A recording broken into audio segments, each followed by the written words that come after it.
নমস্কার শ্রোতা বন্ধুরা, আজ আপনারা শুনতে চলেছেন লেখিকা সঞ্চারী ভট্টাচার্যের কলমে তারানাথ তান্ত্রিক ফ্যানফিকশন তারানাথ তান্ত্রিক ও ডিঙ্গিপুরের ডাকিনী এই গল্পটি। তাই আর বেশি দেরি না করে খুব শীঘ্রই শুরু হতে চলেছে আমাদের আজকের বিশেষ নিবেদন।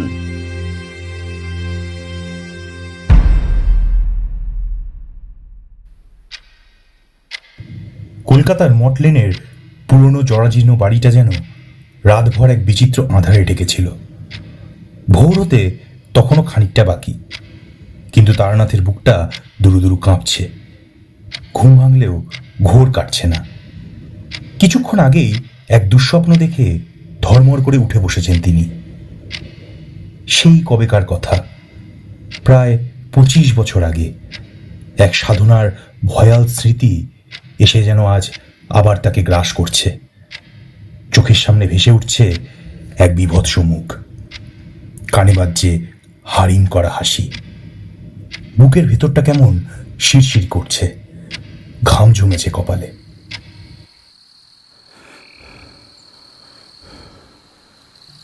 বাবা বাবা বাবা বাবা, কি হয়েছে তোমার? বাবা, ও বাবা। মেয়ে চারির উৎকণ্ঠিত গলায় সম্বিত ফিরল তারানাথের।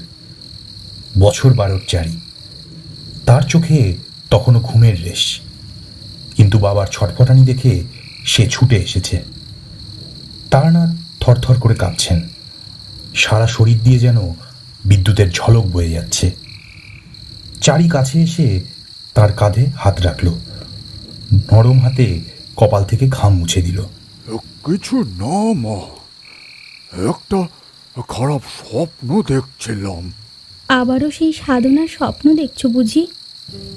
চারিতার বাবার অস্থিরতা বুঝতে পারছিল। এই স্বপ্ন তারানাথের কাছে নতুন কিছু নয়। যখনই কোনো অশুভ শক্তি বা বিপদের পূর্বাভাস থাকে, তখনই এই ভয়াল স্বপ্নই এসে তাকে সতর্ক করে দেয়। তারানাথ চোখ বন্ধ করে একটা দীর্ঘশ্বাস ফেললেন। তার অন্তরাত্মা যেন সেই 12 বছর আগের ভয়াল অভিজ্ঞতার গভীরে তলিয়ে যাচ্ছিল।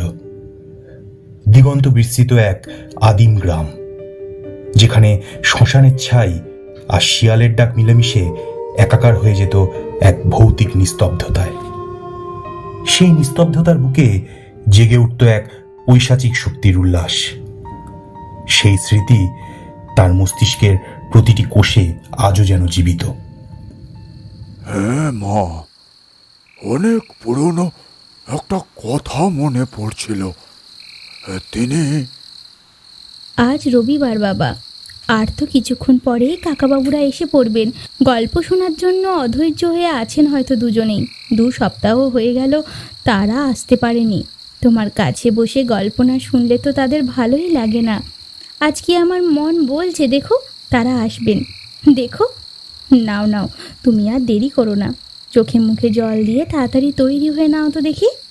চারির কথায় সম্বিত ফিরে এলো তারানাথের। হ্যাঁ, রবিবার। হ্যাঁ, আজ তো রবিবার। আজ বিভূতি আর কিশোরী আসবে। তাদের কাছে তারানাথ যেন এক জীবন্ত গল্পের বই। প্রতি রবিবার তারা আসে নতুন কোনো রোমাঞ্চকর তন্ত্রকথার জন্য। কিন্তু আজকের মন মেজাজটা একেবারেই ভালো নেই। সেই দুঃস্বপ্ন যেন বুকের উপর পাথরের মতো চেপে বসে আছে। চারি জানে তার বাবা মোটেও কোনো সাধারণ মানুষ নন। তিনি একজন তান্ত্রিক, এক অদ্ভুত শক্তির অধিকারী। তার জীবনটা রহস্যে ঘেরা। ছোট থেকেই সে দেখে আসছে তার বাবা যখনই কোনো অজানা বিপদের সম্মুখীন হন, তখনই এমন এক অস্থিরতা তার মধ্যে দেখা যায়। তবে চারির বিশ্বাস তার বাবা সব বিপদ থেকে তাকে রক্ষা করবেন। চারি বাবাকে খানিকটা স্বাভাবিক হতে দেখে বিছানা ছেড়ে উঠল। তুমি একটু বসো বাবা, হ্যাঁ আমি চা বসাই। তারানাথ শুধু মাথা নাড়লেন। চারি রান্নাঘরের দিকে চলে গেল। তারানাথ চোখ বুজে আবার সেই অতীতে ফিরে গেলেন। তার মানসপটে ভেসে উঠল 12 বছর আগের সেই ঝঞ্ঝাময় রাত, সেই গ্রাম আর সেই ডাকিনীর বিভৎস রূপ। আজ রাতের স্বপ্নটা যেন সেই পুরনো ক্ষতকেই আবার নতুন করে জাগিয়ে দিল। বারে বারে সেই ঘটনাটির কথাই স্মরণ করতে লাগলেন তিনি। বেলা বাড়ছিল, বাইরে তখন শ্রাবণের প্রবল বর্ষা। আকাশ ভেঙে যেন নেমে আসছে অবিশ্রান্ত ধারা। কলকাতার রাস্তাঘাট জলমগ্ন, থই থই করছে কাদা জল। বৃষ্টি মাথায় করে কিশোরী আর বিভূতি মটলেনের দিকে আসছিল। কিশোরীর হাতে ছাতা, বিভূতি তার পাশেই গুটিসুটি মেরে হাঁটছে। উহ, কি বৃষ্টি রে বাবা! আজ ঠাকুরমশাইয়ের কাছে পৌঁছতে পৌঁছতে ভিজে একসা হয়ে যাওয়া মনে হচ্ছে। কি বলো কিশোরী? আর একটু সবুর করো বিভূতি, ঠাকুরমশাইয়ের গল্প শোনার মজা আলাদা, এইটুকু কষ্ট তো সইতেই হবে। তারা হাঁটতে হাঁটতে এক মুড়ের দোকানে এসে দাঁড়ালো। কিশোরী দোকানদারকে বলল, এক প্যাকেট পাসিং শো দাও তো। পাসিং শো ঠাকুরমশাইয়ের ভীষণ পছন্দের সিগারেট। কিশোরী জানে ঠাকুরমশাইকে খুশি করতে হলে এই সিগারেট আর তেলে ভাজা ছাড়া গতি নেই। সে প্যাকেটটা নিয়ে দোকানিকে টাকাটা মিটিয়ে দিল। এরপর সেটাকে পকেটস্থ করল। খানিকটা এগিয়েই হরিহরের তেলে ভাজার দোকান।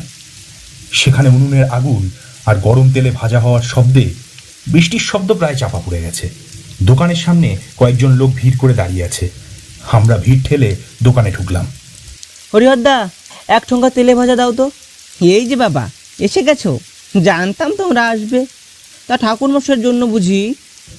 আমরা মাথা নাড়লাম। হরিহর গরম গরম তেলে ভাজাগুলো কাগজের ঠোঙায় ভরে আমাদের হাতে দিল। তেল, বেসন আর পেঁয়াজের এক দারুণ গন্ধ ভেসে আসছিল। আমরা ঠোঙাটা নিয়ে আবার বৃষ্টির মধ্যে দিয়ে হাঁটতে শুরু করলাম। মটলেনের গলিতে জল জমেছে হাঁটু পর্যন্ত। সাবধানে পা ফেলে জল পেরিয়ে আমরা ঠাকুরমশাইয়ের বাড়ির সামনে এসে দাঁড়ালাম। বাড়ির পুরনো কাঠের দরজাটা ভেজানো ছিল। কিশোরী টোকা মারল। ভেতর থেকে তারানাথের মেয়ে চারির গলা শোনা গেল। কে? চারি, আমি বিভূতি, কাকাবাবু। আসুন কাকাবাবুরা, আপনারা তো প্রায় 2 সপ্তাহ আসেননি। আমি আর বাবা দুজনেই চিন্তিত ছিলাম। ভাবছিলাম যে আপনারা হয়তো আজকে এই জল ঝড় মাথায় করে নিয়ে হলেও ঠিকই আসবেন। আমার ধারণাটাই সত্যি হলো। আসুন আসুন, আপনারা বসুন, বাবা ঘরেই আছে। আমরা আমাদের জুতো খুলে ঘরে ঢুকলাম। ঘরের ভিতরে তখনও পুরনো দিনের এক অদ্ভুত গন্ধ লেগে আছে। তারানাথের খাটের ঠিক পাশেই রয়েছে পুরনো একটি কালী মূর্তি। এক মিষ্টি সুবাসে ঢাকা পড়ে রয়েছে চারিদিক। মেঘের গুরুগুরু গর্জনে সারা বাড়ি কাঁপছিল। বৃষ্টির ছাঁট আসছিল খোলা জানালা দিয়ে। ঘরের মধ্যেই এক আলাদা পরিমণ্ডলের সৃষ্টি হয়েছিল। মনে হচ্ছিল যেন কোনো ধর্মীয় সত্তা নিজের ঘরটিকে ঠিক নিজের আদলে সাজিয়ে গুছিয়ে রেখেছেন। ঠাকুরমশাই ঘরে ছিলেন না। তিনি কিছুক্ষণ বাদে খুব খুব করে কাস্তে কাস্তে চিরাচরিত একটি কালো আলখাল্লা পরে ঘরের ভেতরে প্রবেশ করলেন। তিনি ঘরে প্রবেশ করতেই ঘরের বাতাবরণটা একেবারে বদলে গেল। তিনি এসে বসলেন একটা পুরনো চেয়ারে। জানলার বাইরে চোখ দিয়ে বৃষ্টির অবিরাম ধারাগুলিকে প্রত্যক্ষ করতে লাগলেন। তার মুখটা চিন্তিত দেখাচ্ছিল। ঠাকুরমশাই, এই নিন আপনার পাসিং শো আর তেলে ভাজা। ঠাকুরমশাই মুখ তুলে তাকালেন। তার চোখে ছিল এক বিষণ্ণতা। ও, এই তোমরা এসেছো দেখছি। এই দেখো দেখি, আমি তো খেয়ালই করিনি। এই বৃষ্টিতে আসতে খুব কষ্ট হলো বুঝি? আরে না না ঠাকুরমশাই, এই আর কষ্ট কি। আর তাছাড়া আপনার মুখে গল্প শোনার জন্য এটুকু কষ্ট কিছুই নয়। কি ঠাকুরমশাই, আজ কি গল্প শোনাবেন? একটা দারুণ ভূতের গল্প বলতেই হবে কিন্তু। কিশোরী তেলে ভাজার ঠোঙাটা তারানাথের দিকে এগিয়ে দিল। ঠাকুরমশাই একটা দীর্ঘশ্বাস ফেললেন। তার হাতে সিগারেটটা নিলেন, কিন্তু ধরালেন না। হ্যাঁ, ভূতের গল্পই বটে, তবে বড় ভয়ঙ্কর সে ভূত। ঠিক তক্ষুনি চারি এক হাতে গরম চায়ের কাপ আর অন্য হাতে মুড়ি মাখার বাটি নিয়ে ঘরে ঢুকলো। এই নাও কাকাবাবু, তোমাদের জন্য চা আর মুড়ি মাখা। চারির হাতের গরম গরম চা আর মুড়ি মাখার স্বাদই ছিল আলাদা, একেবারে অমৃতের মতন। কিশোরী তার হাত থেকে সেগুলি নিয়ে টেবিলের উপর রাখলো। এরপরে চারিও আমাদের পাশে বসে পড়ল। না বাবা, আজকে আমিও চলে এসেছি তোমাদের গল্প শুনতে। আজকে কিন্তু একটা হাড় হিম করা গল্প না শুনে যাচ্ছি না। ঠাকুরমশাই চারির কথা শুনে মৃদু হাসলেন। এরপরে মুড়ির বাটিটা থেকে একটা চপ তুলে নিলেন। তিনি জানলার বাইরে তাকিয়েছিলেন। বৃষ্টি তখনও পড়ছিল। মেঘের গুরু গুরু গর্জনে তার মনটা আরো ভারী হয়ে উঠল। আজকের স্বপ্নটা মনে পড়েছিল, প্রায় 12 বছর আগের কথা। তখন আমি এক বিশেষ সাধনার জন্য দূরে একটা গ্রামে গিয়েছিলাম। সেই গ্রামের নাম ছিল ডিংরিপুর। ডিংরিপুর, সে তো বেশ প্রত্যন্ত একটা জায়গা, তাই না ঠাকুরমশাই? হ্যাঁ, প্রত্যন্তই বটে। সেখানে এক পৈশাচিক ডাকিনীর প্রকোপে গ্রামের মানুষ অতিষ্ঠ হয়ে উঠেছিল। আমি একটা চপ মুখে দিতে যাচ্ছিলাম, ঠাকুরমশাইয়ের কথা শুনে একেবারে থমকে গেলাম। সে কি বলছেন ঠাকুরমশাই? ডাকিনি? সে তো খুব ভয়ঙ্কর ব্যাপার। ভয়ঙ্কর তো বটেই বিভূতি, এমন ভয়ঙ্কর যে তার কথা মনে পড়লে আজও আমার গা শিউরে ওঠে, বুঝলে? চারি তার বাবার দিকে তাকালো। তার চোখ দুটো বড় বড় হয়ে গেছে। ঠাকুরমশাই ধোঁয়ার দিকে তাকিয়ে বললেন, সেই ডাকিনীর পেছনে এক অতীব ভয়ঙ্কর অতীত ছিল। সেটার কথা আমি পরে বলবো, খুব সন্তর্পণে। আজ শুধু সেই 12 বছর আগের ঘটনাটা তোমাদের বলি। যখন আমি প্রথম সেই ডিংডিপুরের দিকে পা বাড়িয়েছিলাম। তিনি চোখ বন্ধ করলেন, যেন সেই 12 বছর আগের সময়টাতে ফিরে গেলেন।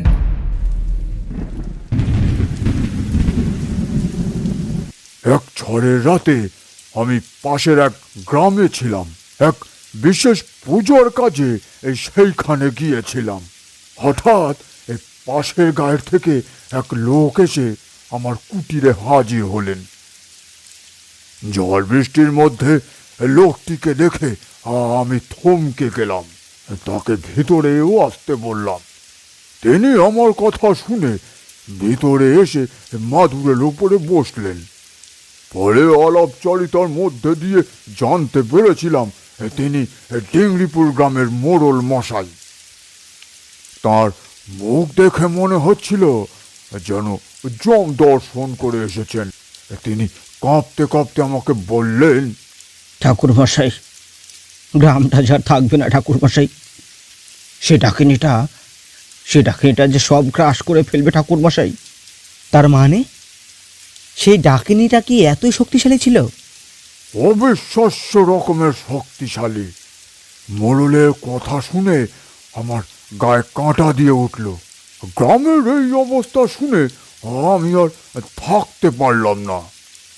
যদিও তখন প্রবল ঝড় বইছিল, কিন্তু সেই রাতেই এই ঝড়ের বৃষ্টি মাথায় নিয়ে আমি মোড়লের সঙ্গে ডিংরিপুরের দিকে রওনা দিলাম। ঠাকুরমশাইয়ের চোখ তখনও বাইরের বর্ষার দিকে স্থির। তার কণ্ঠে এক অদ্ভুত দৃঢ়তা, যেন তিনি আবার ফিরে গেছেন সেই ভয়াল রাতের গভীরে। আমরা মন্ত্রমুগ্ধের মতো শুনছিলাম। চারিও বাবার দিকে তাকিয়েছিল এক গভীর বিস্ময় নিয়ে। মোড়ল মশাইয়ের মুখ দেখে আমি বুঝতে পারছিলাম বিপদটা কতটা গভীর। তখনও প্রবল ঝড় বইছে। আকাশ ভেঙে যেন নেমে আসছে জলের ধারা। বজ্রপাতের শব্দে কানে তালা লেগে যাচ্ছিল। কিন্তু গ্রামের মানুষের সেই অসহায়তা আমাকে আর স্থির থাকতে দিল না। আমি জানতাম এই মুহূর্তে আমার গুরুদেবের শেখানো বিদ্যা কাজে লাগানোর সময় হয়েছে। তিনি সিগারেটে একটা লম্বা টান দিলেন, তারপর ধোঁয়া ছাড়তে ছাড়তে বললেন,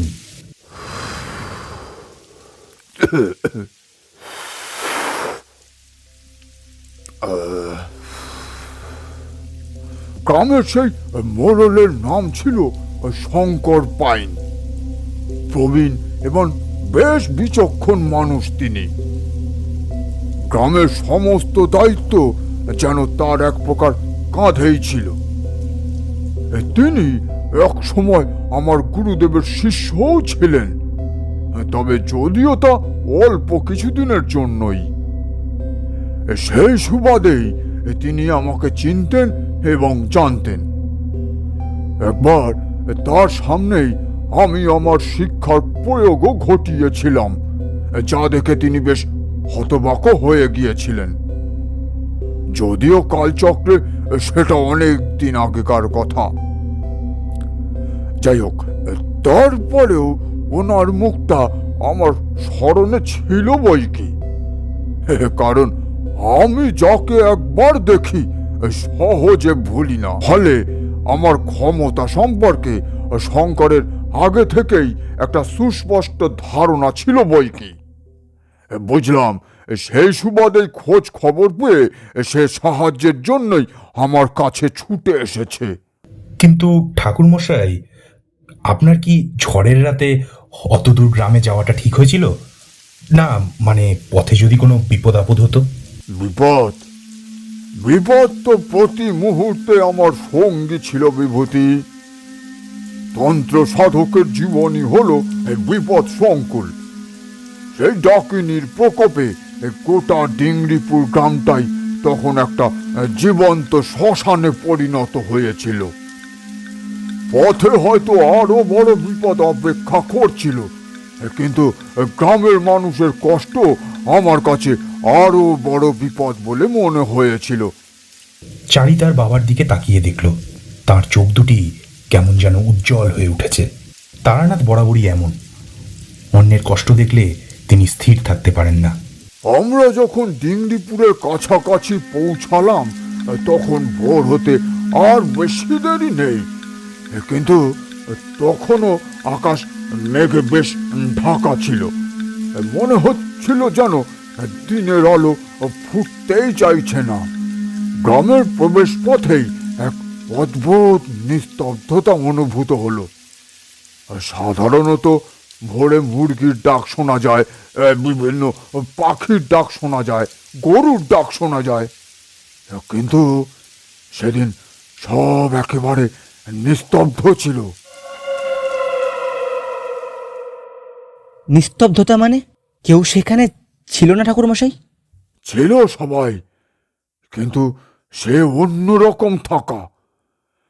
গ্রামের ভেতরে ঢোকা মাত্রই বুঝতে পারলাম কেন এমন নিস্তব্ধতা। প্রতিটি বাড়ির দরজা জানলা বন্ধ, যেন গ্রামটা একটা ভৌতিক আবরণে ঢাকা পড়ে গেছে। মনে হলো যেন গ্রামের সমস্ত প্রাণশক্তি শুষে নেওয়া হয়েছে।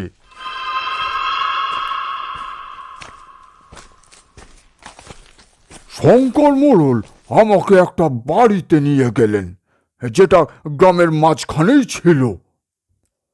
ঢোকার আগেই আমি অনুভব করলাম এক গভীর অশুভ শক্তির উপস্থিতি। বাতাস যেন ভারী হয়ে উঠেছে, শ্বাস নেওয়াও কঠিন হয়ে উঠেছে। শক্তি? কিসের শক্তি ঠাকুরমশাই? কোনো প্রেতাত্মার নাকি? প্রেতাত্মা নয় বিভূতি, তার চেয়েও ভয়ঙ্কর কিছু। সে ছিল এক ডাকিনী। তার প্রভাব এত দূর ছড়িয়েছিল যে গ্রামের প্রতিটি গাছের পাতায়, প্রতিটি ধূলিকণায় যেন তার উপস্থিতি টের পাওয়া যাচ্ছিল। আমার তন্ত্র চক্ষু সেই অশুভ শক্তিকে পরিষ্কার দেখতে পাচ্ছিল। আমি তখন শঙ্কর মোড়লকে জিজ্ঞাসা করলাম, মোড়ল মশাই, এই ডাকিনীর উৎস কি? হঠাৎ করে এর প্রকোপ বাড়ল কেন? ঠাকুরমশাই, এর পিছনে এক দীর্ঘ মর্মান্তিক ইতিহাস আছে। এই গ্রামেরই এক মেয়ে ছিল, নাম ছিল সরস্বতী। সে ছিল অত্যন্ত রূপবতী, কিন্তু তার জন্ম হয়েছিল এক অভিশপ্ত লগ্নে। গ্রামের মানুষ তাকে ভালো চোখে দেখত না। বাল্যকাল থেকেই সে ছিল উপেক্ষিত।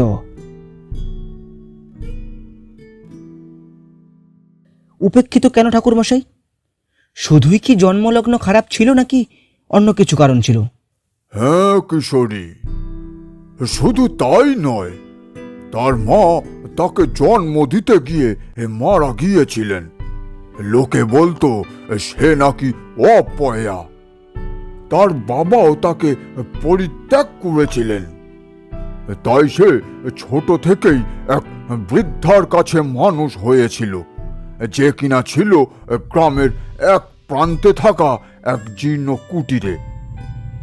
সেই বৃদ্ধা নিজেও গ্রামের চোখে ভালো ছিল না।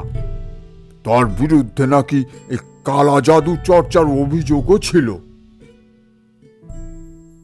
ও, তার মানে ওই সরস্বতী পরে ডাকিনীতে রূপান্তরিত হয়েছিল।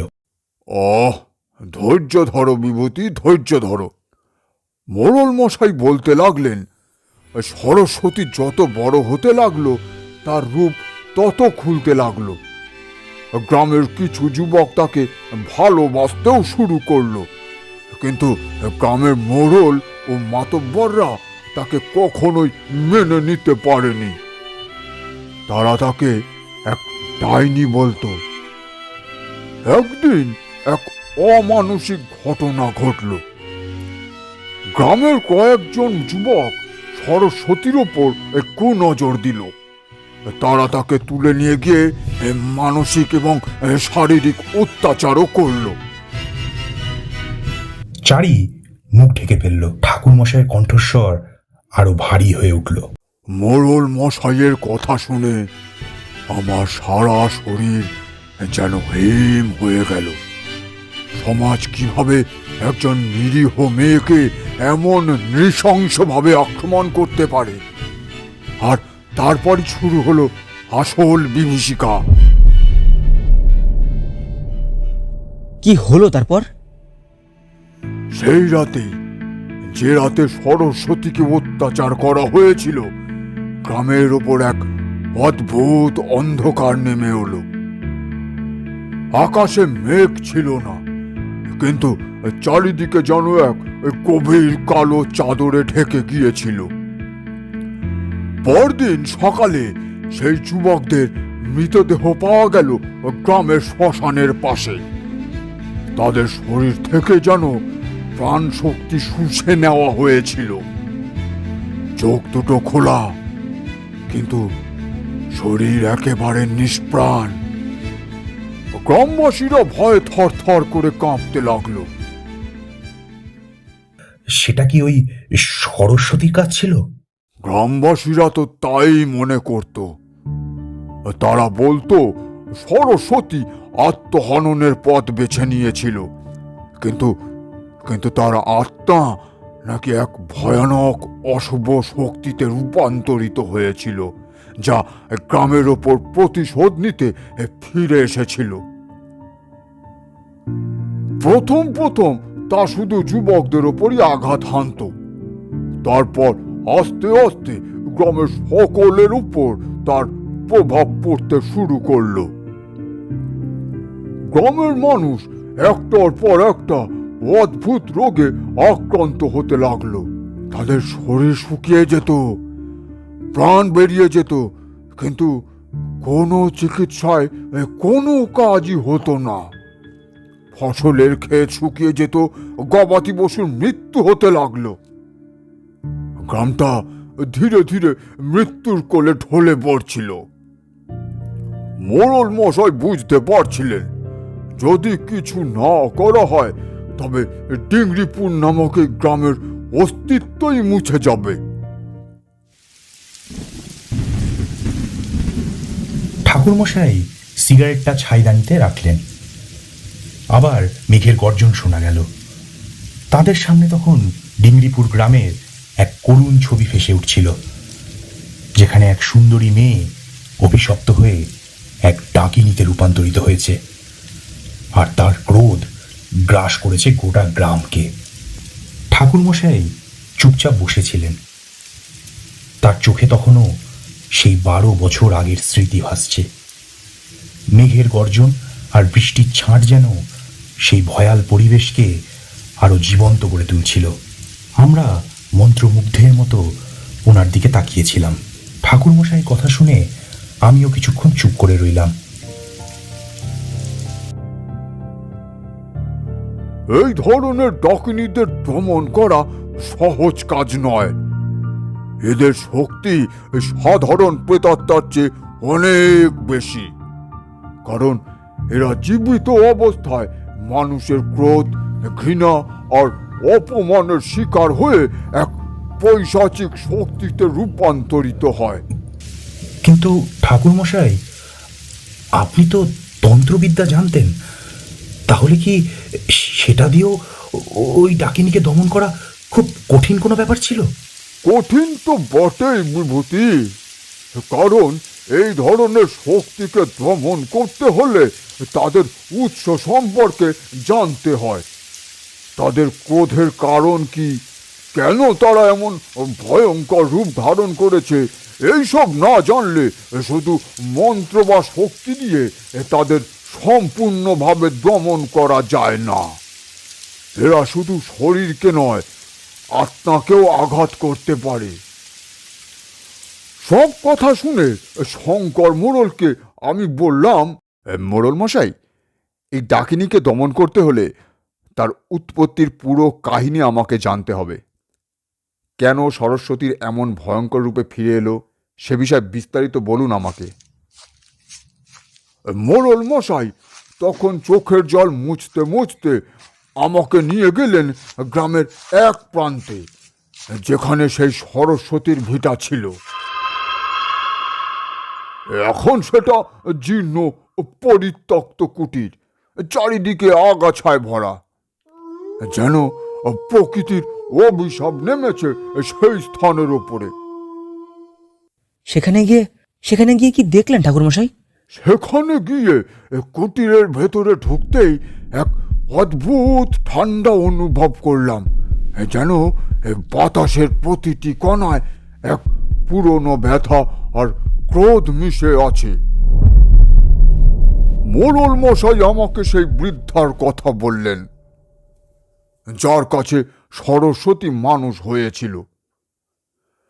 সেই বৃদ্ধা ছিলেন গ্রামের চোখে ডাইনি। কালা জাদুর চর্চা করতেন বলে তার বেশ দুর্নামও ছিল। আচ্ছা, তাহলে কি ওই বৃদ্ধাই সরস্বতীকে এই ডাকিনীতে পরিণত করেছিলেন? মোড়ল মশাইও তাই সন্দেহ করতেন, কিন্তু রহস্যটা আরো গভীরে ছিল। সেই বৃদ্ধা নাকি সরস্বতীকে নিজের মেয়ের মতোই ভালোবাসতেন।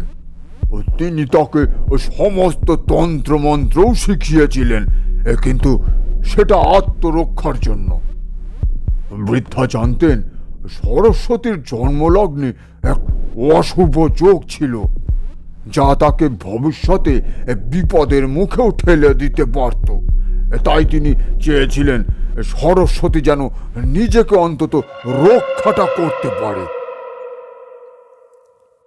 ঠাকুরমশাই, গ্রাম শুদ্ধ সবাই জানতো সরস্বতী ছিল বৃদ্ধার শিষ্য।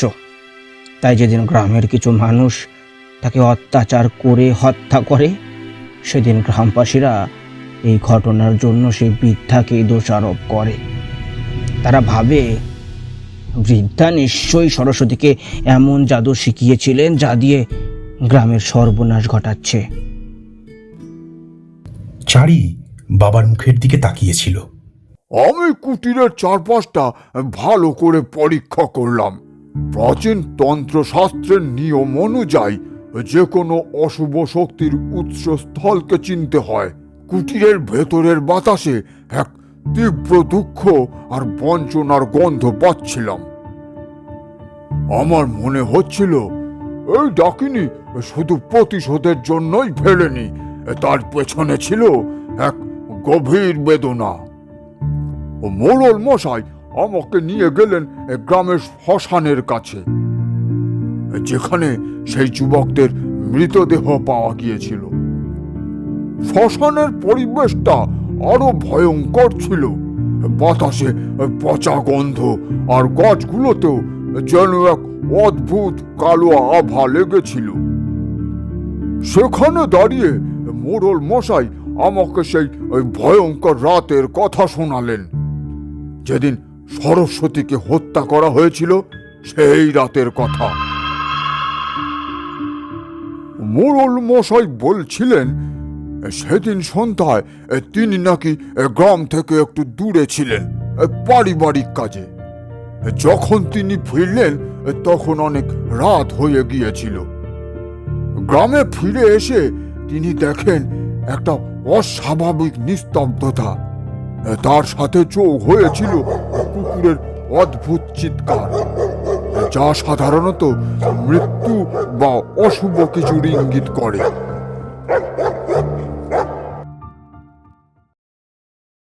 পরদিন সকালে খবর আসে গ্রামের 4 জন যুবককে শ্মশানে মৃত অবস্থায় পাওয়া যায়।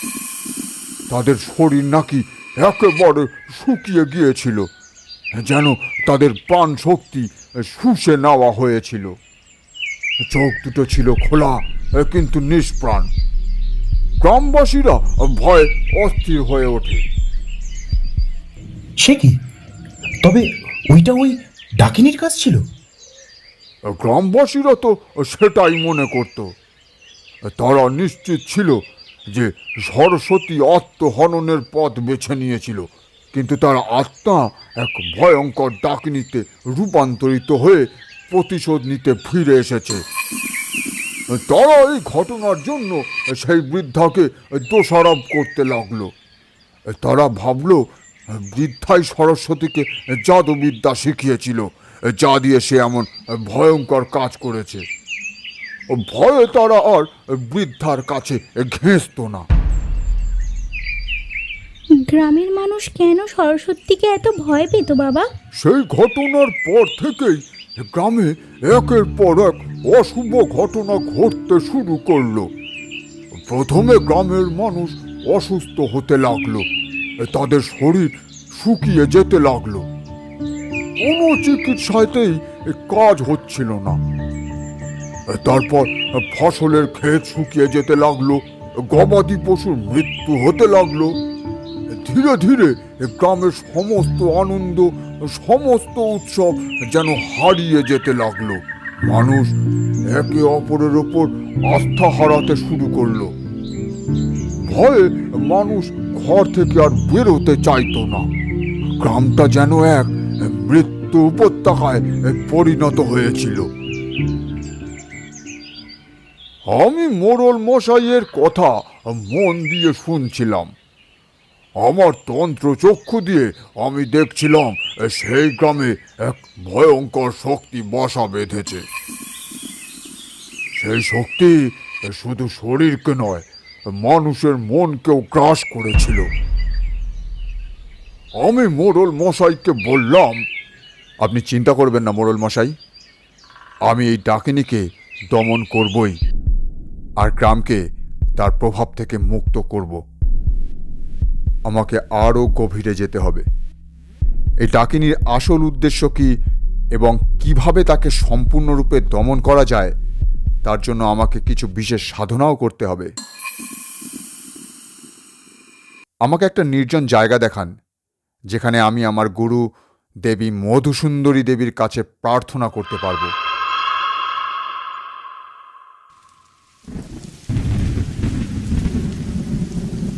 আকাশে বিদ্যুৎ চমকালো।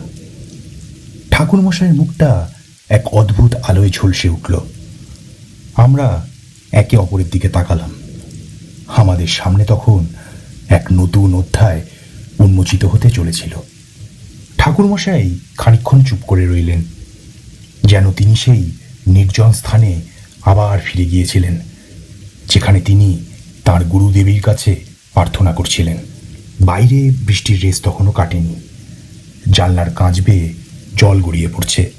আমরা ওনার দিকে তাকিয়েছিলাম এক গভীর প্রত্যাশা নিয়ে। মোড়ল মশাই আমাকে গ্রামের বাইরে এক নির্জন শ্মশানের কাছে নিয়ে গেলেন। সেখানে একটা পুরনো বট গাছও ছিল, যার ডালপালাগুলো অনেক দূর পর্যন্ত ছড়িয়েছিল। বট গাছের নিচে একটা ছোট্ট মন্দিরও ছিল।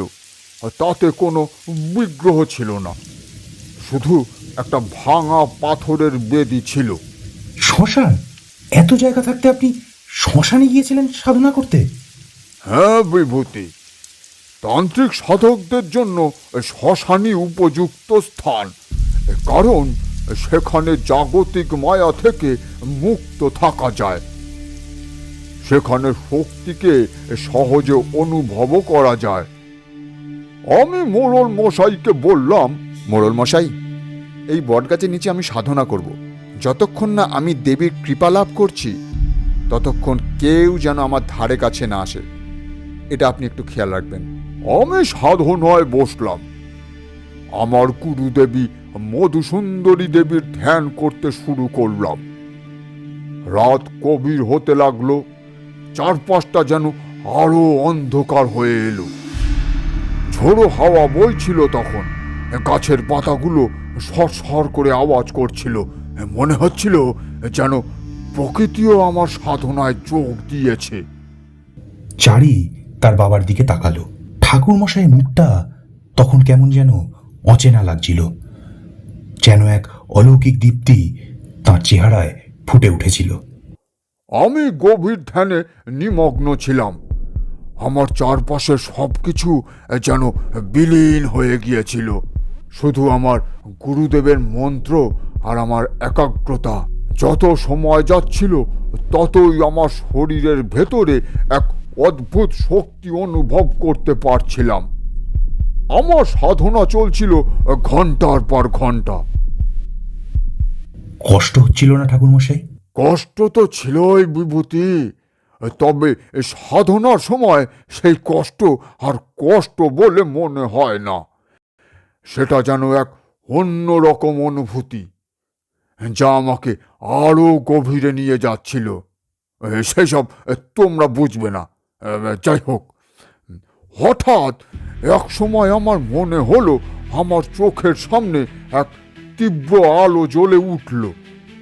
সেই আলো এতটাই তীব্র ছিল যে আমার চোখ ঝলসে যাওয়ার উপক্রম হলো।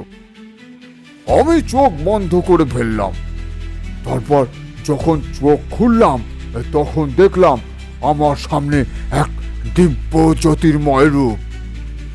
আমার গুরু দেবী মধুসুন্দরী দেবী স্বয়ং আমার সামনে আবির্ভূতা হয়েছেন। তার রূপ ছিল অতুলনীয়। তিনি পদ্মাসনে উপবিষ্টা, চতুর্ভুজা।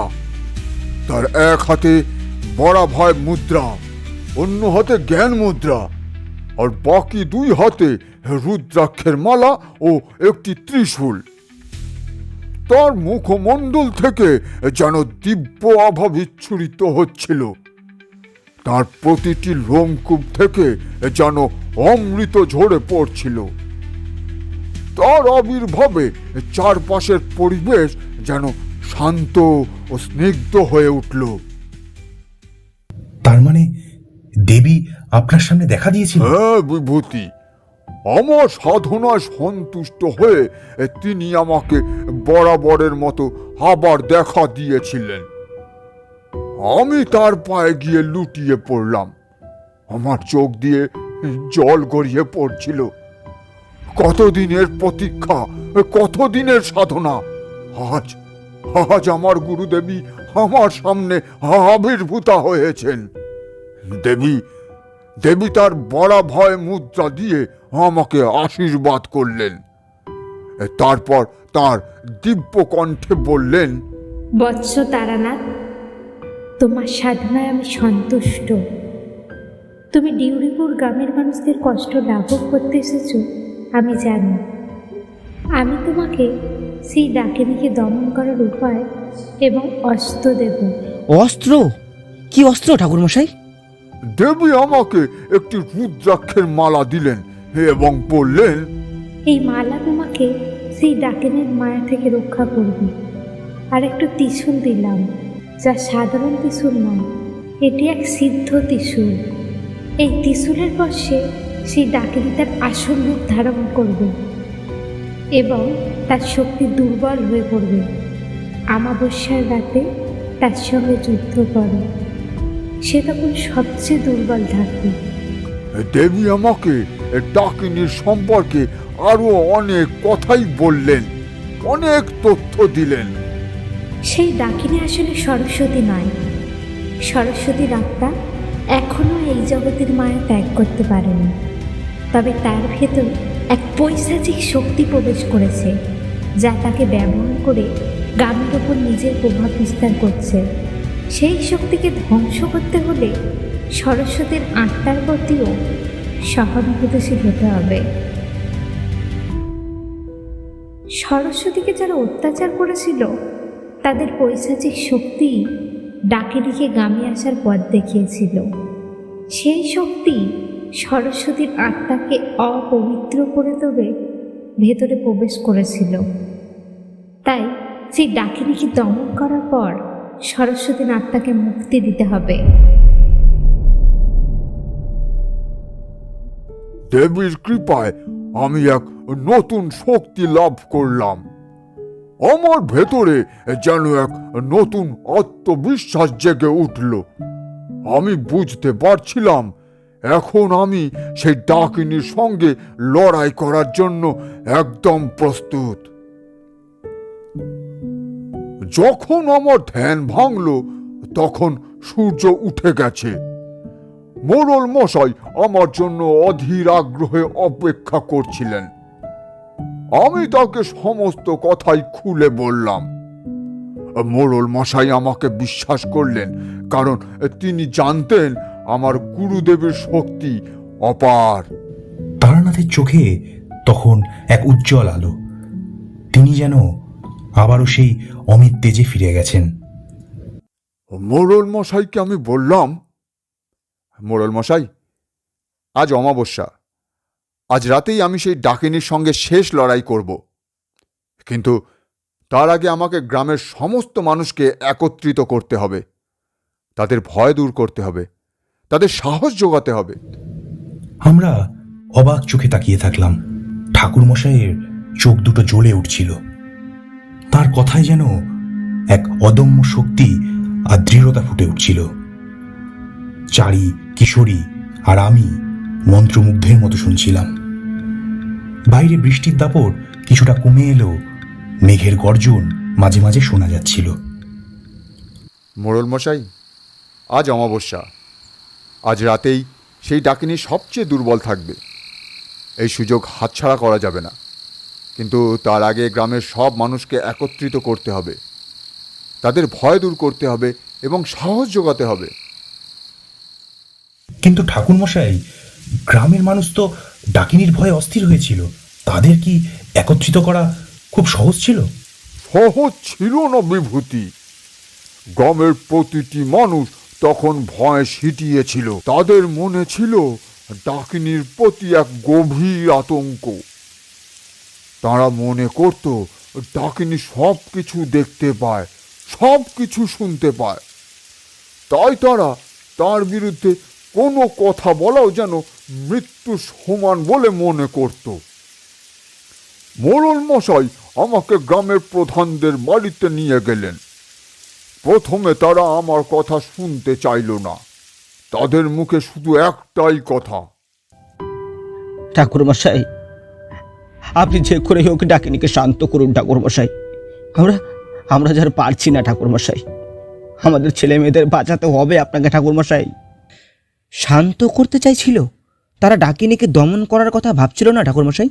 না কিশোরী, তাদের মানসিক অবস্থা তখন এতটাই খারাপ ছিল যে তারা ডাকিনীর সঙ্গে লড়াই করার কথা ভাবতেও পারছিল না।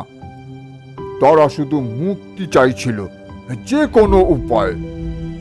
আমি তাদের বোঝাবার চেষ্টা করলাম, শান্ত করারও চেষ্টা করলাম, কিন্তু দেখলাম শান্ত করে লাভ নেই। এই ডাকিনী হলো পৈশাচিক, তাকে দমন করতেই হবে, তবেই গ্রাম চিরতরে মুক্তি পাবে। অনেক বোঝানোর পর অবশেষে তারা রাজি হলো। আমি তাদের বললাম, আজ রাতটা শেষ রাত, হয় আমরা জিতব, নয়তো গ্রামটা চিরতরে হারিয়ে যাবে। আমাদের সবাইকে একত্রিত হয়ে থাকতে হবে। ডাকিনীর বিরুদ্ধে প্রতিরোধ গড়ে তুলতে হবে। গ্রামের প্রধানরা আমার কথায় রাজি হলেন এবং গ্রামের প্রতিটি বাড়িতে খবর পাঠালেন। প্রথমে অনেকেই ভয় পাচ্ছিল, কিন্তু মোড়ল মশাইয়ের জোড়াজুড়িতে এবং আমার প্রতি তাদের অবশিষ্ট বিশ্বাসে তারা শেষবারের মতো আশায় বুক বেঁধে আমার সাথে যোগ দিতে রাজি হলো। সন্ধ্যার আগেই গ্রামের মাঝখানে যেখানে ডাকিনীর প্রকোপ সবচেয়ে বেশি ছিল, সেখানেই আমি সবাইকে জড়ো হতে বললাম। গ্রামের মানুষজন ভীত সন্ত্রস্ত মুখে জমা হতে লাগলো। তাদের চোখে ছিল এক তীব্র ভয়, কিন্তু সেই সাথে ছিল এক ক্ষীণ আশার আলো। আমি তাদের সামনে গিয়ে দাঁড়ালাম, তাদের চোখে চোখ রেখে বললাম, আমি জানি আপনারা ভীত, কিন্তু মনে রাখবেন, ভয় দিয়ে কোনো সমস্যার সমাধান হয় না। এই ডাকিনী আপনাদের ভয়কে পুঁজি করেই আরও শক্তিশালী হয়ে উঠছে। আপনাদের একত্রিত হতে হবে, সাহস অর্জন করতে হবে। আপনাদের মনে যে ভয় আছে, সেই ভয়কে কাটিয়ে উঠতে হবে, তবেই আমরা জয়লাভ করতে পারবো। আমি তাদের সামনে আমার গুরুদেবীর দেওয়া ত্রিশূল দেখালাম। ত্রিশূলের দিব্য দ্যুতি দেখে অনেকেই অবাক হয়ে গেল। আমি তাদের বললাম, এই ত্রিশূল আমাকে আমার গুরুদেবী মধুসুন্দরী দেবী দিয়েছেন। এই ত্রিশূলের শক্তিতে ডাকিনীকে দমন করা সম্ভব, কিন্তু এর জন্য আপনাদের বিশ্বাস আর সমর্থন প্রয়োজন। আপনারা যদি আমাকে সমর্থন করেন, আমার পাশে থাকেন, তাহলেই আমি এই ডাকিনীকে পরাজয় করতে পারবো, হারাতে পারবো। তিনি থামলেন, একটা সিগারেট ধরালেন, ধোঁয়ার কুণ্ডলী পাকিয়ে উপরে উঠতে লাগলো। আমি তাদের তন্ত্রের কিছু বিধি ও নিয়ম সম্পর্কে বললাম।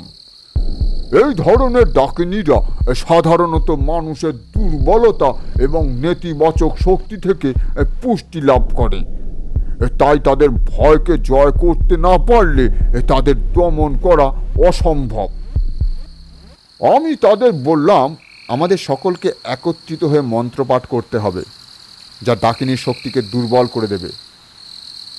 আপনাদের সম্মিলিত শক্তিই এই ডাকিনীকে দুর্বল করবে। গ্রামের সাধারণ মানুষ মন্ত্রপাঠ করবে? তারা কি জানতো? আমি তাদের শিখিয়ে দিলাম কিছু সাধারণ মন্ত্র, যা তারা সহজেই উচ্চারণ করতে পারবে। এই মন্ত্রগুলো মূলত দেবীর নাম সংকীর্তন ছিল, যা নেতিবাচক শক্তিকে প্রতিহত করতে সাহায্য করবে। আমি তাদের বোঝাতে চেষ্টা করলাম, মন্ত্রের আসল শক্তি মন্ত্রের উচ্চারণে নয়, মন্ত্রের পিছনে থাকা বিশ্বাসের। তাদের বিশ্বাসী ডাকিনীকে দুর্বল করবে। সন্ধ্যা ঘনিয়ে এলো, আকাশ কালো মেঘে ছেয়ে গেল। অমাবস্যার রাত ছিল, তাই চারপাশটাও আরো অন্ধকার দেখাচ্ছিল। গ্রামের মানুষজন একত্রিত হয়ে আমার নির্দেশ মতো মন্ত্রপাঠ করতে শুরু করলো। তাদের কণ্ঠে প্রথমে দুর্বলতা থাকলেও ধীরে ধীরে এক দৃঢ়তা আসতে লাগলো। আমি তাদের মাঝে বসেছিলাম হাতে ত্রিশূল নিয়ে। আমার ভেতরে তখন এক অদ্ভুত শান্তি অনুভব করছিলাম। আমি জানতাম আমার গুরুদেবী আমার সঙ্গেই আছেন। আমি গ্রামবাসীদের উদ্দেশ্যে বললাম, তোমরা কেউ ভয় পেও না, তোমাদের বিশ্বাসই তোমাদের রক্ষা করবে। রাত বাড়তে লাগলো। মন্ত্রপাঠের শব্দে সারা গ্রাম মুখরিত হয়ে উঠল। হঠাৎ করেই বাতাসের গতি বেড়ে গেল। মনে হলো যেন গ্রামের ভেতর দিয়ে এক ঝড় বয়ে যাচ্ছে। চারপাশের গাছপালাগুলো অদ্ভুতভাবে দুলে দুলে উঠতে লাগলো। আমি বুঝতে পারছিলাম ডাকিনী আসছে। সে গ্রামবাসীদের সম্মিলিত শক্তি দেখে অস্থির হয়ে উঠেছে।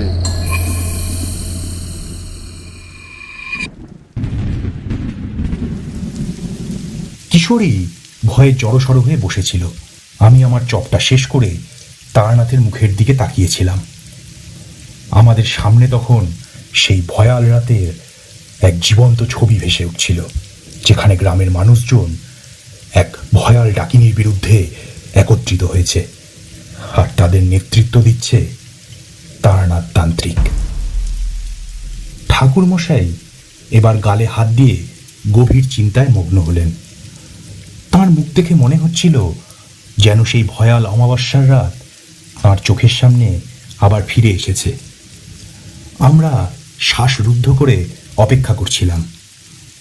বাইরের আবহাওয়াও যেন গল্পের ভয়াবহতার সাথে একাকার হয়ে যাচ্ছিল। বাতাসের গতি যখন বাড়তে শুরু করলো তখন বুঝতে পারলাম ডাকিনী আসছে। গ্রামের লোকজনের মন্ত্রপাঠের শব্দ ক্রমশ তীব্র হচ্ছিল। তাদের সম্মিলিত শক্তি যেন এক অদৃশ্য প্রাচীর তৈরি করেছিল ওই ডাকিনীর চারপাশে। তারপর কি হলো ঠাকুরমশাই? ডাকিনী কি সত্যি এসেছিল? হ্যাঁ কিশোরী, হঠাৎ করেই বাতাসের তীব্রতা এতটাই বেড়ে গেল যে মনে হলো যেন ঘরের চাল উড়ে যাবে। গাছপালাগুলো পাগলের মতো দুলে উঠল। তারপর এক বিকট শব্দ করে গ্রামের পশ্চিম দিক থেকে একটা বিশাল কালো ছায়া এগিয়ে আসতে লাগলো। সেটা যেন বাতাস কেটে উড়ে আসছিল। সেটা কি সেই ডাকিনী ছিল? হ্যাঁ, সেটাই ছিল ডাকিনী। তার রূপ ছিল ভয়ঙ্কর। কালো পোশাক পরা এক অবয়ব, তার চোখগুলো যেন আগুনের গোলার মতো জ্বলছিল। তার মুখটা ছিল বিভৎস, যেন বিকৃত হয়ে গেছে ক্রোধ আর প্রতিহিংসায়। তার লম্বা এলোমেলো চুলগুলো বাতাসে উড়ছিল, আর তার কণ্ঠে ছিল এক হাড়হিম করা হাসি। ডাকিনী যখন গ্রামের মাঝখানে এসে থামলো তখন বাতাস হঠাৎ করেই শান্ত হয়ে গেল, যেন প্রকৃতিও তার উপস্থিতি অনুভব করে স্তব্ধ হয়ে গেছে। ডাকিনী আমার দিকে তাকালো। তার চোখে ছিল এক তীব্র ঘৃণা। সে বিকৃত কণ্ঠে বলল, এই গ্রামের সব কিছু আমি গ্রাস করব। কেউ আমাকে আটকাতে পারবে না আটকাতে। প্রথমে একটু হলেও ভয় পেয়েছিলাম কিশোরী, কিন্তু আমার গুরুদেবীর দেওয়া ত্রিশূল হাতে নিয়ে আমার আত্মবিশ্বাস আবার ফিরে এলো। আমি জানি এই ডাকিনীকে দমন করতেই হবে। এই না হলে ডিংরিপুরের সমস্ত প্রাণ একেবারে বিনষ্ট হয়ে যাবে। আমি ত্রিশূলটা উঁচিয়ে ধরলাম এবং ডাকিনীর উদ্দেশ্যে বললাম, তোমার সময় শেষ ডাকিনী। এ গ্রামের ওপর তোমার আর প্রভাব চলবে না। আমার কথা শুনে ডাকিনী আরো বেশি ক্ষিপ্ত হয়ে উঠল। সে একটা বিকট চিৎকার করে আমার দিকে তেড়ে এলো। তার হাতের নখগুলো ছিল লোহার মতো তীক্ষ্ণ, যেন শিকারকে ছিঁড়ে ফেলার জন্য প্রস্তুত। তার শক্তি ছিল অকল্পনীয়। সে আমাকে এক ঝটকায় আঘাত করতে চাইল। তারপর কি হলো বাবা? আমার গুরুদেবীর নির্দেশ ছিল ত্রিশূলের স্পর্শে তার আসল রূপ বেরিয়ে আসবে। ডাকিনী যখনই আমার দিকে ছুটে এলো, আমি দ্রুত আমার ত্রিশূল দিয়ে তাকে স্পর্শ করলাম। ত্রিশূলের সেই দিব্য স্পর্শে ডাকিনী আর্তনাদ করে উঠল। তার শরীর থেকে এক কালো ধোঁয়া বেরিয়ে আসতে লাগলো। ডাকিনীর রূপ বদলে যেতে লাগলো নিমিষেই। তার পৈশাচিক মুখটা ধীরে ধীরে সরস্বতীর মুখে রূপান্তরিত হচ্ছিল, কিন্তু সেটা ছিল এক বিকৃত রূপ। তার চোখগুলো তখনও জ্বলছিল, কিন্তু সেই অগ্নিতে ছিল এক তীব্র বেদনা। আমি বুঝতে পারছিলাম সরস্বতীর আত্মা এখনো ডাকিনীর ভেতরে কষ্ট পাচ্ছিল। ও, তার মানে ওই ডাকিনী সরস্বতীর আত্মা ছিল না? না বিভূতি, সেটা ছিল এক পৈশাচিক শক্তি, যা সরস্বতীর অপমান আর মৃত্যুর সুযোগ নিয়ে তার আত্মাকে বন্দি করে রেখেছিল। ডাকিনী যখন তার আসল রূপে এলো, তার শক্তি অনেক কমে গিয়েছিল। তখন সে আর আগের মতো আক্রমণাত্মক ছিল না, বরং নিজের কষ্ট নিয়ে অস্থির হয়ে উঠল। আমি বুঝতে পারছিলাম এটাই সঠিক সময় তার উপরে শেষ আঘাত হানার। আমি ত্রিশূলটা আরো শক্ত করে ধরলাম এবং ডাকিনীকে লক্ষ্য করে এক বিশেষ মন্ত্র উচ্চারণ করতে লাগলাম। এই মন্ত্র ছিল দেবী মধুসুন্দরী দেবীরই দেওয়া, যা অশুভ শক্তিকে সম্পূর্ণরূপে বিনাশ করতে সক্ষম। মন্ত্রের প্রভাবে ডাকিনী আর্তনাদ করতে লাগলো। তার শরীর থেকে আরো কালো ধোঁয়া বেরিয়ে আসতে লাগলো। মনে হলো যেন তার ভেতর থেকে কিছু একটা বেরিয়ে আসতে চাইছে। ডাকিনী ছটফট করতে লাগলো, যেন তার ভেতরের শক্তি তাকে ত্যাগ করতে চাইছে। আর গ্রামের মানুষও কি তখন মন্ত্রপাঠ করছিল? হ্যাঁ, গ্রামের মানুষদের সম্মিলিত মন্ত্রের শব্দ আরো তীব্র হয়ে উঠেছিল। তাদের বিশ্বাস আর আমার মন্ত্রের শক্তি যেন একাকার হয়ে ডাকিনীকে ঘিরে ফেলল। ডাকিনী শেষবারের মতো একটা বিকট চিৎকার করে উঠল। তারপর তার শরীর থেকে এক তীব্র আলো বেরিয়ে এলো। সেই আলো এতটাই তীব্র ছিল যে আমরা চোখ বন্ধ করে ফেললাম। যখন আলোটা মিলিয়ে গেল, তখন ডাকিনী আর সেখানে ছিল না। শুধু বাতাসের মধ্যে এক অদ্ভুত শান্তি অনুভব করলাম। মনে হলো যেন গ্রামের সমস্ত নেতিবাচক শক্তি দূর হয়ে গেছে। তাদের সামনে তখন এক বিজয়ের ছবি ভেসে উঠল, যেখানে এক তান্ত্রিক তার গুরুদেবীর কৃপায় এক ভয়ঙ্কর ডাকিনীকে পরাজিত করেছে এবং একটি গ্রামকে অভিশাপ থেকে মুক্তি দিয়েছে। ঠাকুরমশাই নীরব হলেন। তার চোখ দুটো বাইরের মেঘলা আকাশের দিকে স্থির, যেন তার দৃষ্টি ভেদ করে চলে গেছে সেই 12 বছর আগের অমাবস্যা রাতের গভীরে। আমরা মন্ত্রমুগ্ধের মতো তার দিকে তাকিয়েছিলাম। আমাদের প্রত্যেকের মনে তখন শুধুই সেই অলৌকিক যুদ্ধের প্রতিধ্বনি। ঘরের বাইরে তখনও বৃষ্টির রেশ, আর তার সাথে বিদ্যুতের ক্ষীণ ঝলকানি মাঝে মাঝে অন্ধকার ঘরকে ক্ষণিকের জন্য আলোকিত করে তুলছিল। যখন আলোটা মিলিয়ে গেল, তখন আমরা সকলেই হতবাক হয়ে দেখলাম ডাকিনী আর সেখানে নেই। তারানাথ ধীরে ধীরে বলতে শুরু করলেন। তার কণ্ঠস্বর শান্ত হলেও তাতে এক গভীর তৃপ্তি ছিল। তার মানে ওই ডাকিনী তখন সম্পূর্ণভাবে দমন হয়ে গেছিল, তাই তো? হ্যাঁ বিভূতি, আমার গুরুদেবীর রুদ্রাক্ষমালা আর সিদ্ধ ত্রিশূলের প্রভাবে সেই পৈশাচিক শক্তি সম্পূর্ণভাবে বিনাশ হয়েছিল। সেই ডাকিনী আর কখনোই ডিংরিপুর বা পৃথিবীর অন্য কোথাও ফিরে আসতে পারত না। কিন্তু আসল কাজটা তখনও বাকি ছিল। আর কি কাজ বাকি ছিল ঠাকুরমশাই? সরস্বতীর আত্মা। দেবী আমাকে নির্দেশ দিয়েছিলেন ডাকিনীকে দমন করার পর সরস্বতীর আত্মাকে মুক্তি দিতে হবে। সেই আত্মা তখনও ডাকিনীর ভিতরে বন্দী ছিল। তার অপমান আর মৃত্যুর যন্ত্রণায় কাতর হয়ে সে তখনও হাহাকার করে চলছিল। ডাকিনী ধ্বংস হবার পর সরস্বতীর আত্মা মুক্ত হয়েও যেন দিশাহীন হয়ে পড়েছিল। আমি বুঝতে পারছিলাম তার আত্মার মুক্তি না হলে এই গ্রামে প্রকৃত শান্তি ফিরবে না। তার মানে সরস্বতীর আত্মা কি তখনও গ্রামে ছিল? হ্যাঁ মা, মুক্ত হয়েও সেই আত্মা তার পুরনো যন্ত্রণা থেকে মুক্তি পাচ্ছিল না। তার চোখে ছিল গভীর দুঃখ আর এক অজানা শূন্যতা। আমি আমার গুরুদেবীর নির্দেশ মতো একটি বিশেষ মন্ত্র পাঠ করতে লাগলাম।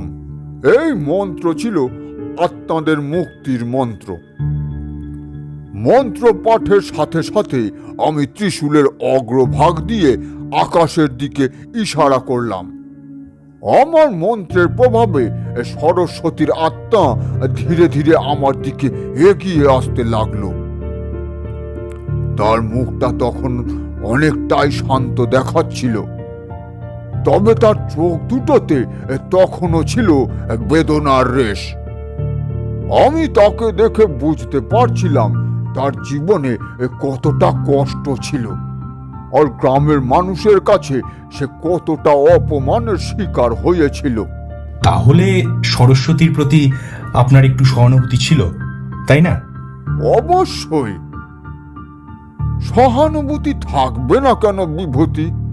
এই তান্ত্রিকটা শুধু অশুভ শক্তিকে দমন করে না, তারা তাদের উৎপত্তির কারণও অনুসন্ধান করে।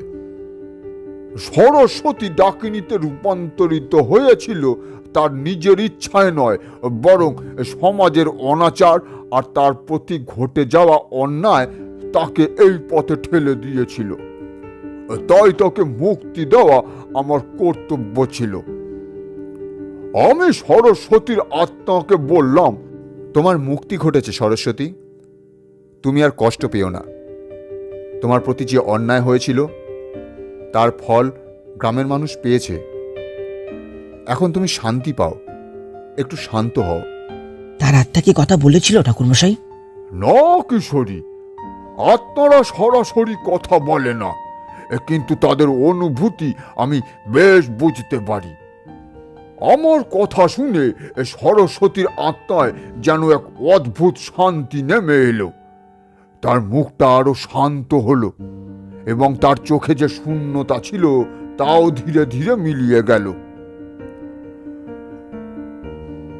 তারপর সে আমার চোখের সামনেই এক আলোর বিন্দুতে পরিণত হয়ে আকাশের দিকে মিলিয়ে গেল, যেন চিরদিনের জন্য সমস্ত যন্ত্রণা থেকে মুক্তি পেয়ে সে চলে গেল এক অজানা শান্তির জগতে। ঘরের মধ্যে এক অদ্ভুত নীরবতা নেমে এলো। সবাই যেন সরস্বতীর আত্মার সেই শান্তির যাত্রায় অংশ নিয়েছিলাম। যখন সরস্বতীর আত্মা সম্পূর্ণভাবে মুক্ত হলো, তখন গ্রামের মানুষের ভেতর এক অদ্ভুত পরিবর্তন দেখতে পেলাম। তাদের মুখে যে ভয় আর হতাশার ছাপ ছিল তা মিলিয়ে গেল অতি সহজেই। তাদের চোখে ফুটে উঠল এক নতুন আশা। তারা একে অপরের দিকে তাকালো, যেন এতদিনের দুঃস্বপ্ন থেকে জেগে উঠেছে। চারি তার বাবার দিকে তাকালো। তার বাবা যে শুধু একজন তান্ত্রিকই নন, তিনি একজন মহান ব্যক্তি, সেটা সে এই মুহূর্তে আরো একবার অনুভব করতে পারছিল। মোড়ল মশাই আমার কাছে ছুটে এলেন, তার চোখে জল, কিন্তু সে জল ছিল আনন্দের। তিনি আমার পায়ে লুটিয়ে পড়ে বললেন, ঠাকুরমশাই, আপনি আমাদের বাঁচিয়েছেন। আপনি আপনি ডিঙ্গিপুরের পূর্ণ জীবন দিয়েছেন। অন্যান্য গ্রামবাসীরাও আমার কাছে ছুটে এসে কৃতজ্ঞতা জানালো। তাদের মুখে যে হাসি ফুটে উঠেছিল, সেই হাসি ছিল আমার সবচেয়ে বড় পুরস্কার ঠাকুরমশাই, সবচেয়ে বড় পুরস্কার। আচ্ছা, তারপর কি হলো ঠাকুরমশাই? ওই গ্রাম কি আবার আগের মতো স্বাভাবিক হয়ে গিয়েছিল? হ্যাঁ বিভূতি, পরদিন সকাল হতে না হতেই গ্রামে এক নতুন প্রাণ ফিরে এলো। পাখিরা কিচির মিচির করতে লাগলো, গরু ছাগলের ডাক শোনা গেল, মানুষজন ঘর থেকে বেরিয়ে এলো। তাদের মুখে এক নতুন দিনের আশা। তারা একে অপরের সাথে কথা বলতে লাগলো, হাসতে লাগলো, মিশতে লাগলো। গ্রামের প্রতিটি কোণায় যেন এক নতুন জীবন শক্তি ফিরে এসেছিল। আমি তারপর কয়েকদিন ডিংরিপুরে ছিলাম। গ্রামের মানুষজন আমাকে তাদের দেবতা বলে মনে করতে শুরু করলো। আমি তাদের বুঝিয়ে বললাম যে আমি শুধুই একজন মাধ্যম, কোনো দেবতা আমি নই। আসল শক্তি আমার গুরুদেবী মধুসুন্দরী। গ্রামবাসীরা সেই শ্মশানে একটা ছোট মন্দিরও নির্মাণ করলো, যেখানে আমি সাধনা করেছিলাম। তারা প্রতি বছর সেখানে দেবীর পূজা করতে শুরু করলো, আর সেই সাথে সরস্বতীর আত্মার শান্তির জন্য প্রার্থনা করত তারা। ডিংরিপুর গ্রাম আবার স্বাভাবিক জীবনে ফিরে এলো। ফসলের ক্ষেত আবার সবুজ হতে লাগলো। গবাদি পশুরা সুস্থ হয়ে উঠল। গ্রামের মানুষের মুখে হাসি ফিরে এলো, উৎসব ফিরে এলো। 12 বছর আগে সেই ডিংরিপুর গ্রামে আমি এক ভয়ঙ্কর ডাকিনীকে দমন করেছিলাম, আর সেই সাথেই অনুভব করেছিলাম মানব মনের ভয়ঙ্কর দিকটাকে। মন বড়ই জটিল জিনিস, বুঝলে হে কিশোরী, মন বড়ই জটিল। মানুষ নিজেও জানে না যে নিজের স্বার্থের জন্য সে কতটা ভয়ঙ্কর হয়ে উঠতে পারে। ডিংরিপুর থেকে ফিরে আসার পর আমার জীবনে আরো এক নতুন মোড় নিয়েছিল। ঠাকুরমশাই বলতে শুরু করলেন। কণ্ঠস্বর শান্ত হলেও তাতে এক গভীর দর্শন আর অভিজ্ঞতার ছাপ ছিল স্পষ্ট। সেই ঘটনা আমাকে আরো শক্তিশালী করেছিল, কেবল তন্ত্র সাধনার ক্ষেত্রে নয়, বরং মানব জীবনের জটিলতা অনুধাবনের ক্ষেত্রেও। আমি বুঝতে পারছিলাম পৃথিবীর সমস্ত অশুভ শক্তি শুধু বাইরের নয়, মানুষের ভেতরের হিংসা, ঘৃণা আর অবিচার থেকেই জন্ম নেয়। তার মানে ঠাকুরমশাই, সেই ডাকিনী আসলে সরস্বতীর ভেতরের ক্রোধ আর অপমানের বহিঃপ্রকাশ ছিল, তাই তো? একদমই ঠিক বলেছ বিভূতি। সরস্বতী ছিল এক নিষ্পাপ আত্মা, কিন্তু সমাজ তাকে এতটাই বঞ্চনা আর অত্যাচার দিয়েছিল যে তার ভিতরের তীব্র কষ্টই এক পৈশাচিক শক্তিকে আকর্ষণ করেছিল। সেই শক্তি তার উপর ভর করে গ্রামের ওপর প্রতিশোধ নিচ্ছিল। অর্থাৎ মানুষের পাপই সেই ডাকিনীকে পুষ্টি জুগিয়েছিল। ডিংরিপুরের ঘটনা আমাকে আরো বেশি মানবিক করে তুলেছিল। আমি বুঝতে পেরেছিলাম এই তন্ত্র সাধনা শুধু অলৌকিক শক্তি লাভের জন্য নয়, বরং মানুষের কল্যাণ এবং অশুভ শক্তিকে দমন করার জন্যও বটে। আমার গুরুদেবী মধুসুন্দরী দেবী আমাকে শুধু মন্ত্র আর অস্ত্রই দেননি, তিনি আমাকে জীবন ও জগতের গভীরতম সত্য উপলব্ধি করার পথও দেখিয়েছিলেন। তার মানে ঠাকুরমশাই, আপনি যে কোনো সমস্যাকে শুধু বাইরের দিক থেকে দেখেন না, তার ভেতরের কারণ জানার চেষ্টাও করেন। ঠিক তাই কিশোরী, তান্ত্রিকদের জন্য এটা খুব জরুরি। কারণ অনেক সময় সমস্যাটা বাহ্যিক মনে হলেও তার শিকড় থাকে অনেক গভীরে, মানুষের মনের অন্ধকারে। যেমন ডিংরিপুরের ঘটনায় ডাকিনী ছিল উপসর্গ, আসল রোগটা ছিল গ্রামের মানুষের সংকীর্ণতা, কুসংস্কার আর সরস্বতীর প্রতি তাদের অমানবিক আচরণেই গ্রামের এই অবস্থা হয়েছিল। ডিংরিপুর থেকে ফেরার পর আমি কিছুদিন লোকচক্ষুর আড়ালে সাধনা করেছিলাম। সেই সময় আমি দেবীর কৃপায় আরো কিছু নতুন মন্ত্র আর বিধি সম্পর্কেও জানতে পারি, যা দিয়ে শুধুমাত্র অশুভ আত্মাকেই দমন করা নয়, বরং তাদের মুক্তির পথও দেখানো যায়। আসলে আমার লক্ষ্য ছিল এমন কোনো পরিস্থিতি আর সৃষ্টি হতে না দেওয়া, যেখানে কোনো নিষ্পাপ আত্মা ডাকিনীতে রূপান্তরিত হয়ে সমাজের অভিশাপে পরিণত হয়। তো ঠাকুরমশাই, এরপর থেকে আপনি শুধু ডাকিনী দমন নয়, এমন সমস্যার উৎস দূর করার কাজেও মনোযোগ দিয়েছিলেন।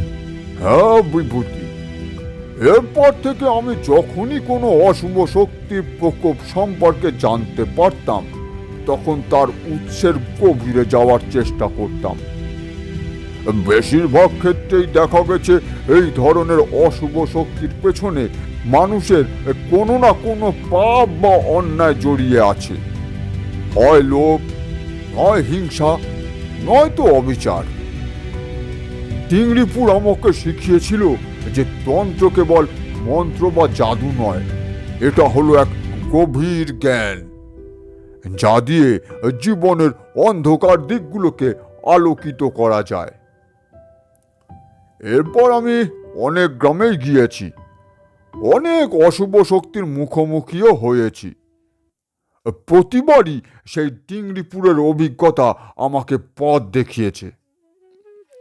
সরস্বতীর সেই করুণ মুখ, তার প্রতি সমাজের অমানবিকতা এবং অবশেষে তার আত্মার মুক্তি, এই সমস্ত ঘটনা আমার জীবনের অবিচ্ছেদ্য অংশ হয়ে গেছে।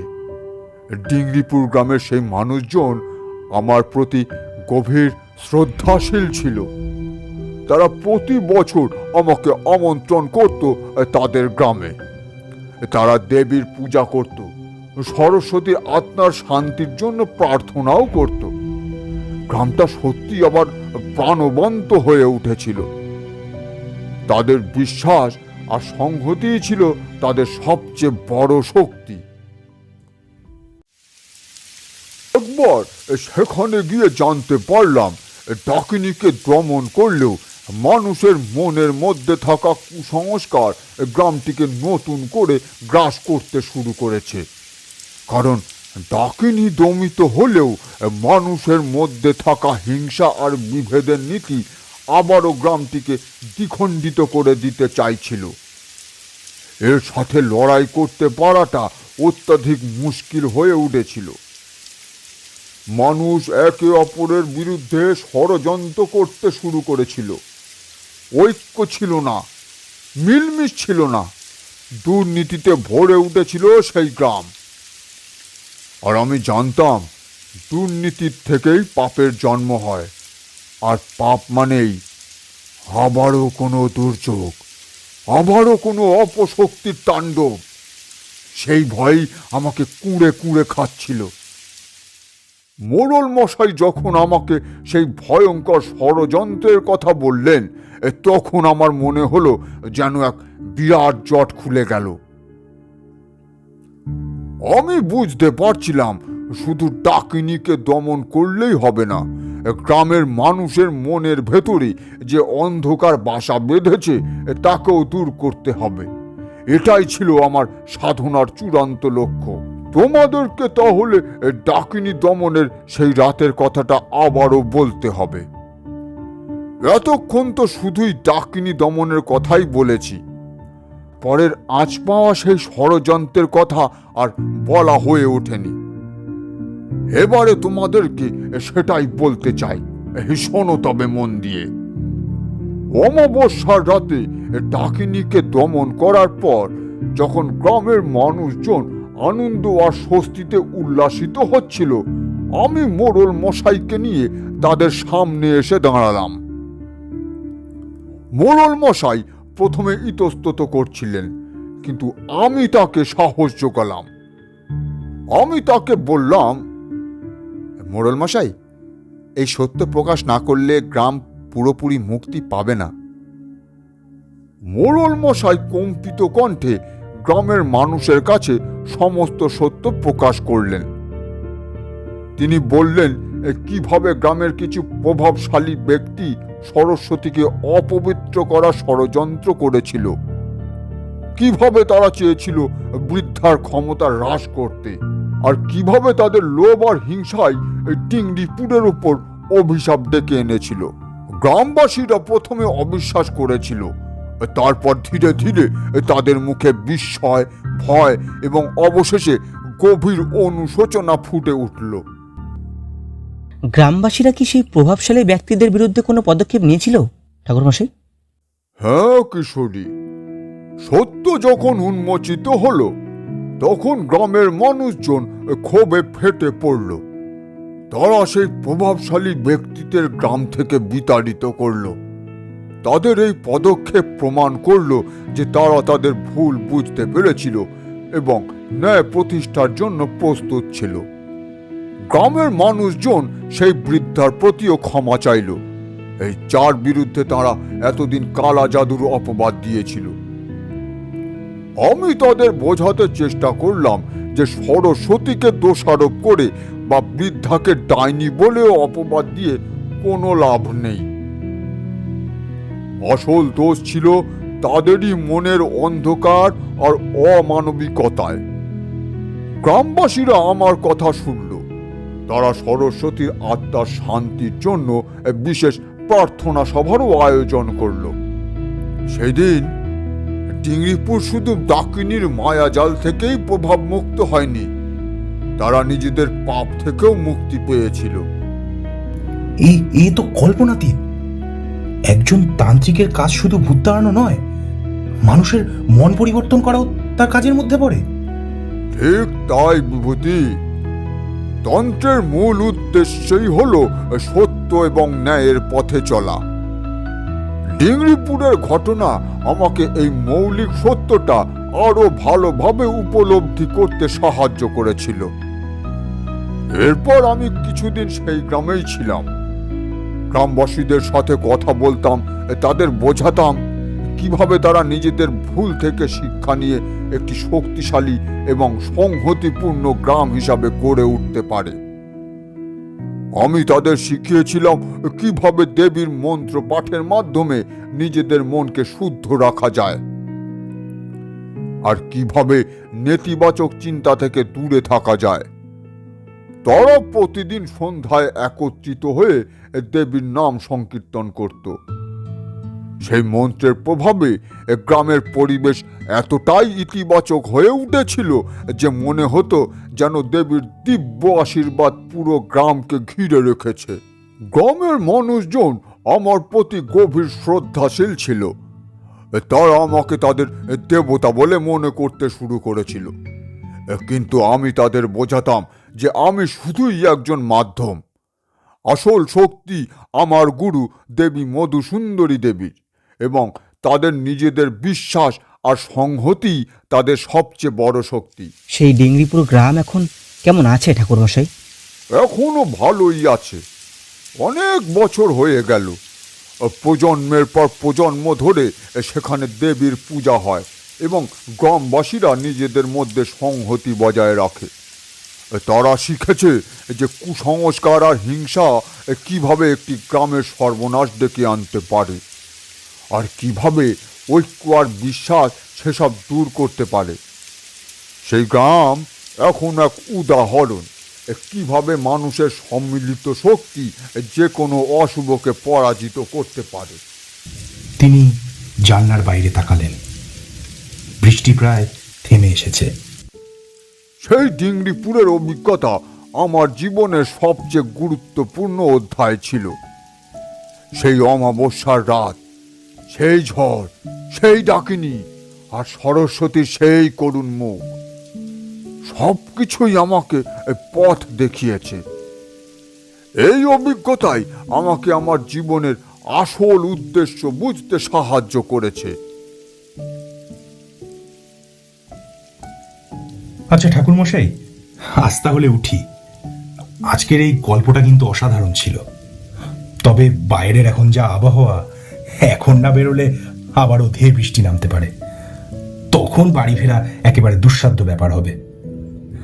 আজকে আসি, আবার এক রবিবার এসে আপনার মুখে গল্প শুনবো, কেমন? চলি। চারিমা, আসলাম। আমরা তারানাথকে প্রণাম করে ঘর থেকে বেরিয়ে গেলাম, কিন্তু মন তখনও ডিঙ্গিপুরের ডাকিনীর গল্পে আচ্ছন্ন। বাইরে তখনও হালকা বৃষ্টির রেশ ছিল। ছাতা মাথায় করে কিশোরী আর বিভূতি যখন মঠ লেনের কাদা জল পেরিয়ে নিজেদের বাড়ির দিকে রওনা দিল, তখন তাদের মনে চলছিল সেই ভয়াল অমাবস্যার রাতের কথা। তারা চলতে চলতে একে অপরের দিকে তাকিয়ে হাসল। বিভূতি বলল, মনটা আজ ভরে গেল, কি বলো কিশোরী? ভরবে না কেন? এমন গল্প কি রোজ রোজ শোনা যায়? ঠাকুরমশাইয়ের কাছে আসার এই নেশা যেন আমাদের কোনোদিন না কাটে। এতক্ষণ আপনারা শুনলেন লেখিকা সঞ্চারী ভট্টাচার্যের কলমে তারানাথ তান্ত্রিক ও ডিঙ্গিপুরের ডাকিনী এই গল্পটি।